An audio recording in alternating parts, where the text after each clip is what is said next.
बिस्मिल्लाहिर्रहमानिर्रहीम।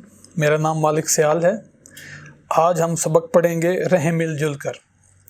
इस सबक में मिल जुल कर रहने की अफादियत बयान की गई है। जैसे हम सबक में भी पढ़ेंगे कि एक जंगल है जिसमें मुख्तलिफ जानवर रहते हैं, परिंदे हैं, जानवर हैं, वो सारे एक दूसरे की मुश्किल में काम आते हैं। किसी के ऊपर कोई मुश्किल आती है तो सारे मिलकर उसका कोई हल निकालते हैं, तो जो है वो सारे अपनी जो है अच्छी ज़िंदगी गुजार रहे हैं। तो अब हम जो है सबक की रीडिंग पहले मैं रीडिंग करूँगा, आप सुनेंगे, उसके बाद जो है फिर आप जो है वो रीडिंग करेंगे। तो मैं रीडिंग शुरू करता हूँ। किसी जंगल में सब जानवर और परिंदे मिलजुल कर रहते थे। वो हर मुश्किल में इकट्ठे हो जाते और एक दूसरे के काम आते।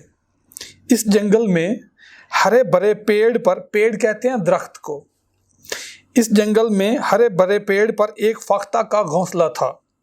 एक दिन इत्तफाक से एक शिकारी वहां आ निकला।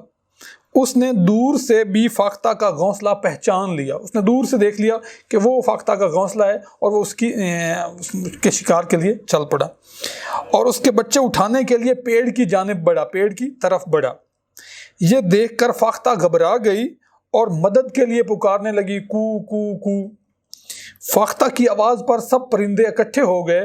परिंदों को पता चल गया कि फख्ता को कोई परेशानी है। ज़ाहिर है उनका बुलाने का तरीका था। उन्होंने शिकारी को दरख्त पर चढ़ते देखा तो उसकी तरफ लपके उसकी तरफ दौड़े। चीलें और कौवे सबसे आगे थे। परिंदों ने चूंचे मार मार कर शिकारी को भगा दिया वहाँ से। यूं फख्ता और उसके बच्चों की जान बच गई। सच है कि मिलजुल कर रहने में सबका भला है, सबकी बेहतरी है। बच्चों, आपने देखा कि शिकारी जब आने लगा है तो फख्ता ने अपनी जान बचाने के लिए, अपने बच्चों की जान बचाने के लिए वहाँ पे आवाज़ लगाई है, बाकी जानवरों को बुलाया है, तो बाकी सारे जानवर उसकी मदद के लिए पहुँचे हैं और उन्होंने शिकारी को भगा दिया है।